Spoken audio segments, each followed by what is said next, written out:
ನೀವು 25 ಲಕ್ಷ ಲೋನ್ ತಗೊಂಡಿರ್ತೀರಾ, 20 ವರ್ಷಕ್ಕೆ 9.5% ಇಂಟ್ರೆಸ್ಟ್ ಅಂತ ಇಟ್ಕೊಳ್ಳಿ. ನೀವು ಪರ್ ಮಂತ್ 23,303 ರೂಪಾಯಿ EMI ಕಟ್ಟಬೇಕು. ಆದರೆ ಪ್ರತಿ ವರ್ಷ ಒಂದು ಎಕ್ಸ್ಟ್ರಾ EMI ಕಟ್ತಾ ಹೋದ್ರೆ ಲೋನ್ ಮುಗಿಯೋದು 16 ವರ್ಷ 5 ತಿಂಗಳಲ್ಲಿ. ಸೇವ್ ಆಗೋ ಇಂಟ್ರೆಸ್ಟ್ ಎಷ್ಟು ಗೊತ್ತಾ? 9,55,000. ಆ್ಯಂಡ್ ಜಸ್ಟ್ 10 ವರ್ಷದಲ್ಲಿ ನಿಮ್ಮ EMI ಮುಗಿಬೇಕು ಅಂದರೆ ಅದಕ್ಕೂ ಐಡಿಯಾ ಇದೆ. ನಿಮ್ಮ EMIಯನ್ನು ಪ್ರತಿ ವರ್ಷ 5% ಹೆಚ್ಚಿಸ್ತಾ ಹೋಗಿ.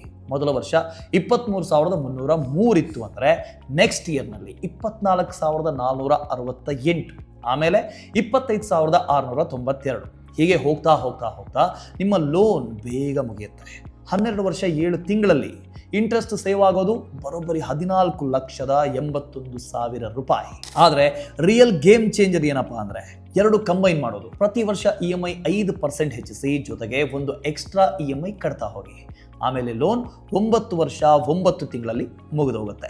ಇಂಟ್ರೆಸ್ಟ್ ಸೇವ್ ಆಗೋದು ಬರೋಬ್ಬರಿ 20,72,000. ನೆಕ್ಸ್ಟ್ ಟಿಪ್ ಬೇಕಾ? ಕಮೆಂಟ್ ಮಾಡಿ.